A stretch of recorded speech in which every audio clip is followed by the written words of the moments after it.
Welcome back to my channel.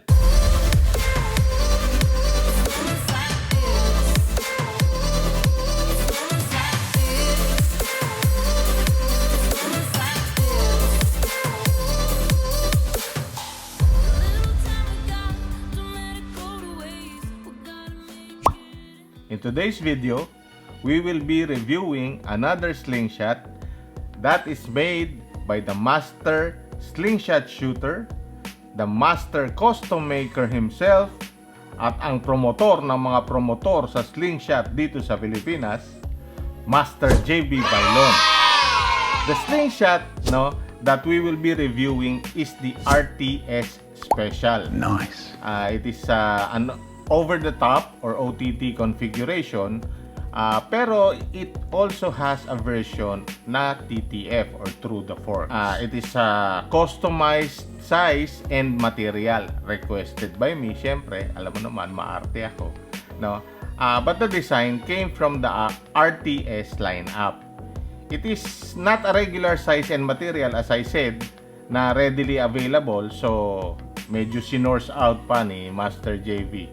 So, here it is, the RTS Special. Wow! Ang kanyang material, as I've said, sinurse out pa, is yung micarta core.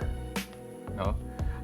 It has a black PVC lining and then the blue and white print na resin. Ang kanyang fork width is 95mm, which is not the normal size na ginagawa ni Master JV, pero requested ko eh.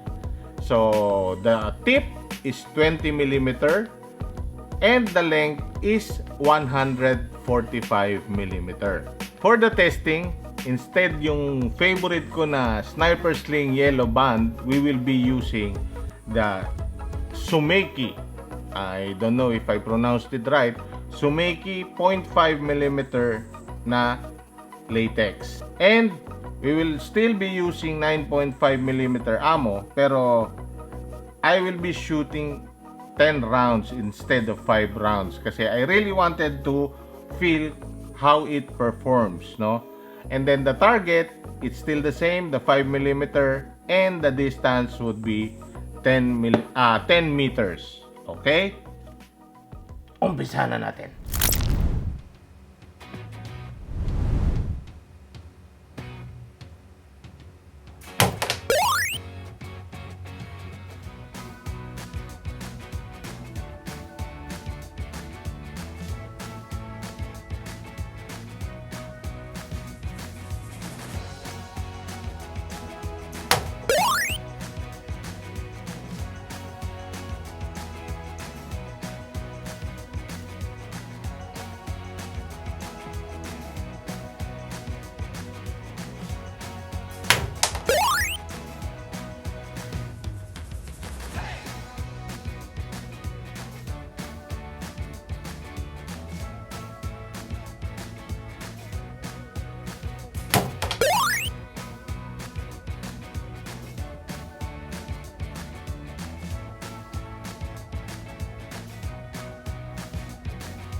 So, natapos natin yung 10 rounds. Final thoughts na tayo ngayon. Normally, the core of the RTS Special is aluminum. Pero I asked Sir JV kung pwede niyang palitan yun because of two reasons. No, it's basically personal reason for me. For the aluminum core kasi, when I hold it, there are times it feels cold. And hindi ko gusto yung ganong feeling. Plus, if there are, sunlight or even yung ilaw na tumatama dun sa aluminum, it's a bit shiny. So, I'm having difficulty with my aiming preference. So, I requested a different material instead of aluminum. The finish naman, it's very smooth.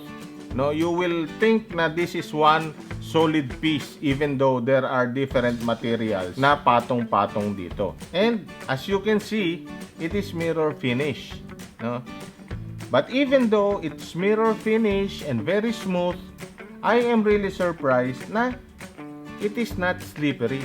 Even with my sweaty hands, I didn't have any problem na yung feeling that it will slip from my hands. For the grip naman, of course, the design is predominantly pinch grip. Because of the design, yung web swell niya, it helps me in putting my hands sa right position every time. So there is consistency. One of my weakness is a chunky grip. Every time I see a frame na medyo chunky, malaki sa grip, I shy away from it. But someone told me, you should try it first before you decide if you really want it or not. So that is the reason why I asked Sir JB for this specific design. Now, surprisingly, I've managed to shoot this with ease. No? I'm still not fully confident na gamitin yung ganitong klaseng design, but a lanyard could help me be more assured siguro. So, probably my next order would have a lanyard. Now, what I like though is that it can put the slingshot down in a standing position. So, it feels more neat, no?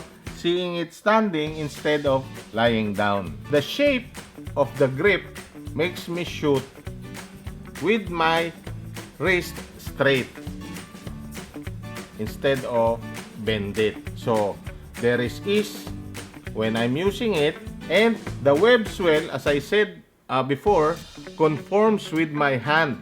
It's like a glove, so it helps me maintain consistency when I shoot. I like the micarta as the core, no, because it doesn't feel cold.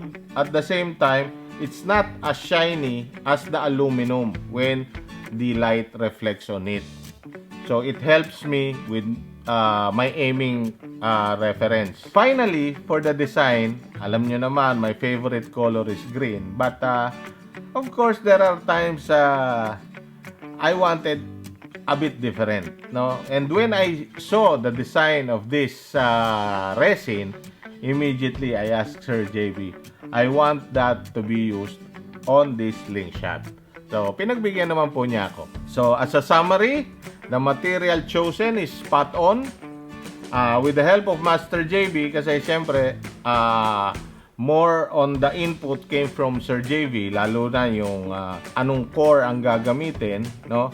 So, napakaganda ng kinalabasan niya. The mirror finish is great and very pleasant to the touch, but it's not slippery.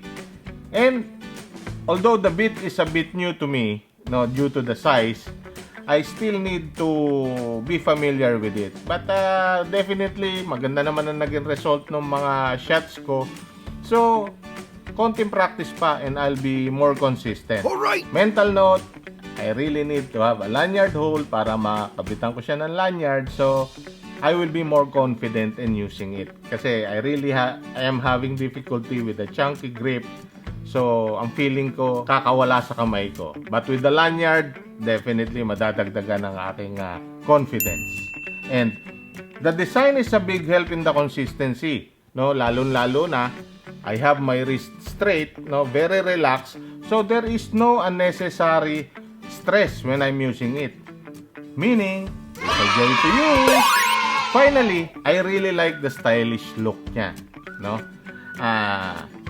You see, it is very elegant, but there is still a rugged look on it. So, I don't know if that makes sense, no? I see it very elegant, but at the same time, there is a rugged look. So, that's good for me. For the RTS Special, there are a lot of different colors, size, and material. So, kung ano man ang gusto nyo, just talk to Sir JV. Napakadaling kausap ni Master JV Baylon and igagawa ka niya. TTF, OTT, kayang-kaya niyang gawin. For the material that I requested, medyo nahirapan yata at that time si Sir JV to acquire the said material. So, there was a delay in the delivery of the item. But, as I said, it's worth the wait. Gawa ni Master JV Baylon. So, definitely, it's really worth the wait. Thank you, Master JV. That's all for today's video. If you like my presentation, please click the like button and share nyo na rin po.